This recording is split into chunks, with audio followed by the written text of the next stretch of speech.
அல்ல world for ever.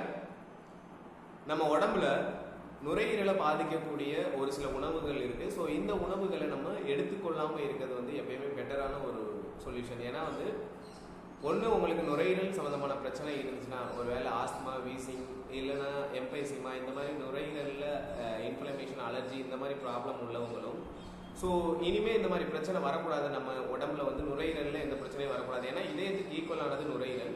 So நுரையீரலில் ஏதாச்சும் ப்ராப்ளம்னா நம்மளால் ஒன்றுமே பண்ண முடியாது. ஸோ உயிர் போகக்கூடிய நிலைமைக்கும் உண்டாகும். ஸோ அப்படி எப்படிப்பட்ட உணவுகள்லாம் வந்து நம்ம அவாய்ட் பண்ணலாம், ஸோ அதை வந்து கம்மியாக சாப்பிடலாம் அப்படின்னு பார்த்தீங்கன்னா, ஃபஸ்ட்டு வந்து பதப்படுத்தப்பட்ட உணவுகள், அதாவது பாட்டிலில் அடைத்து வைக்கப்பட்ட உணவுகள் வந்து அடிக்கடி வந்து எடுத்துக்கொள்ளாமல் இருப்பது எப்பயுமே பெட்டர். ஸோ அதே போல் தான் கார்பனேட்டட் ட்ரிங்க்ஸ் அப்படின்னு சொல்லக்கூடியது, அதாவது கூல் ட்ரிங்க்ஸ்லாம் நம்ம பேக்கரிஸில் வாங்கி கூல் ட்ரிங்க்ஸ்லாம் குடிக்கிறோம். ஸோ அந்த கூல் ட்ரிங்க்ஸில் வந்து இப்போ சோடா, பன்னீர், இல்லைனா ஒரு சில டைம் வந்து பாடியில் வந்து டைஜஷன் ப்ராப்ளம், அதாவது செரிமான பிரச்சனை இருக்கும்போது ஒரு சில டைம் குடிக்கிறோம். அது வந்து ப்ராப்ளம் கிடையாது. அடிக்கடி இந்த மாதிரி நம்ம குடிக்கிறது மூலியமாக நமக்கு பயங்கரமான அந்த ஒரு ஆசிட் ரிஃப்ளெக்ஷன் வந்து இருக்கிறதுக்கு சான்சஸ் வந்து இருக்குது. ஏன்னா வந்து டயஃப்ராம் அப்படின்னு சொல்லக்கூடியது நம்ம நுரையீரலுக்கு கீழே வந்து வயிற்று பகுதியை இணைக்கக்கூடிய ஒரு பார்ட்டு தான் வந்து உதரவிதானம் அப்படின்னு சொல்லக்கூடிய டயஃப்ராம். ஸோ இது வந்து சுருங்கி விரிகிறதுனால தான் நம்ம வந்து ஆஸ் யூஷுவல் வந்து மூச்சை இழுத்து உள்ளே விடுறோம், வெளியில் இழுக்கிறோம். ஸோ உள்ளே இழுக்கிறோம், வெளியில் விடுறோம். ஸோ இந்த ப்ராப்ளம் வந்து இந்த உதரவிதானம் வந்து இந்த தசைகளை வந்து ரொம்ப அந்த கேஸ் ரிஃப்ளெக்ஷன் வந்து ஆசிட் ரிஃப்ளெக்ஷன் வந்து ஓவராக இது பண்ணும்போது நம்மளுடைய அந்த நுரையீரல் வந்து வீக்கம் ஆகிறதுக்கு, டேமேஜ் ஆகிறதுக்கு அதிக சான்சஸ் வந்து இருக்குது அப்படின்னு சொல்லப்படுது.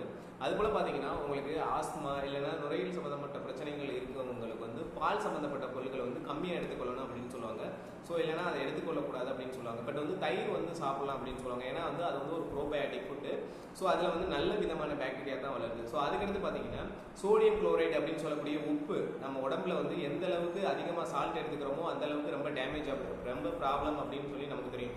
ஏன்னா நம்ம உடம்புல வந்து ஹைட்ரேஷன், அதாவது டீஹைட்ரேஷன், ஹைட்ரேஷன் சொல்லுவோம். தண்ணி சத்து வந்து பாடி வந்து டீஹைட்ரேட் ஆகாமல் தண்ணி சத்தோட வச்சுக்கணும்னு சொல்லி, இந்த சோடியம் குளோரைடுங்கிறது வந்து தண்ணியை வந்து சேர்த்து வைக்கிறதுனால தான் வந்து நம்ம அங்கங்கே இன்ஃப்ளமேஷன், வீக்கம்லாம் நம்ம உடம்புல வந்து பாடியில் வந்து ஏற்படும்.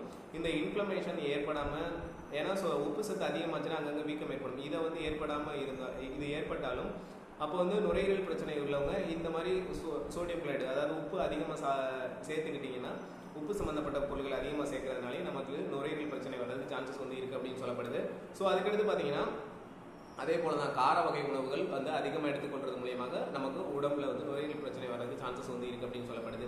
ஏன்னா வந்து குறைந்த அளவு காரம், குறைந்த அளவு உப்பு, குறைந்த அளவு இனிப்பு, இது மூணுமே வந்து குறைந்த அளவு எடுத்துக்கிட்டிங்கன்னா உங்கள் உடம்பு எப்பயுமே ஹெல்த்தியாக இருக்கும் அப்படின்னு சொல்லக்கூடியதான் யதார்த்தமான உண்மை. ஸோ இதில் ஒரு சின்ன இன்ஃபர்மேஷன்.